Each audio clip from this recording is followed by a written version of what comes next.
Vous savez tous que dans votre intestin, il y a des bactéries. Eh bien, l'ensemble des bactéries qui vivent dans votre tube digestif, on appelle ça le microbiote intestinal.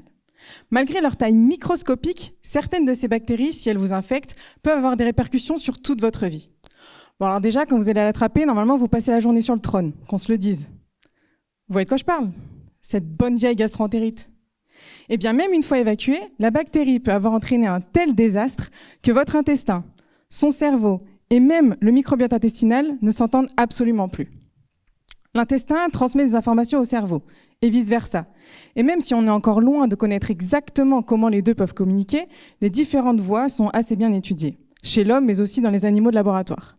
L'objectif de ma thèse, c'est justement de trouver de nouveaux traitements afin de rétablir cette communication intestin-cerveau.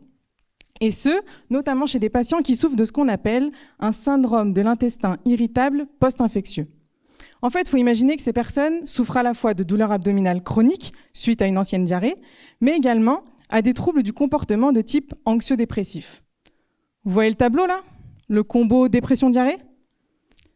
L'objectif de ma thèse, c'est justement de trouver... Pardon, excusez-moi. Depuis quelques années, les chercheurs ont étudié les relations entre les maladies gastro-intestinales et les maladies psychiatriques et même neurodégénératives.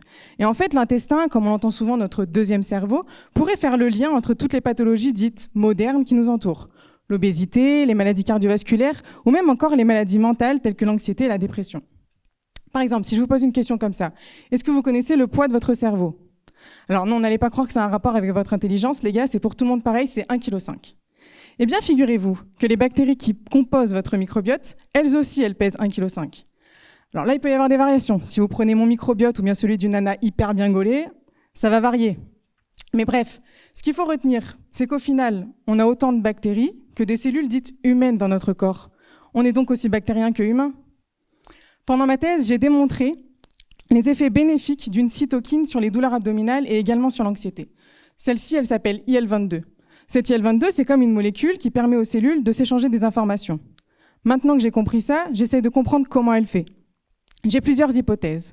Soit elle va agir directement sur la composition de votre microbiote, soit elle passe par une autre voie, immunitaire, hormonale ou même encore neuronale.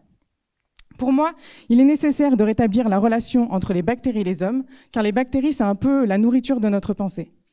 J'espère vous avoir convaincu de l'intérêt de mes travaux, et si ce n'est pas le cas, demandez-vous si vous avez déjà eu des papillons dans le ventre, ressenti un sentiment ou même une conviction à la limite du viscéral.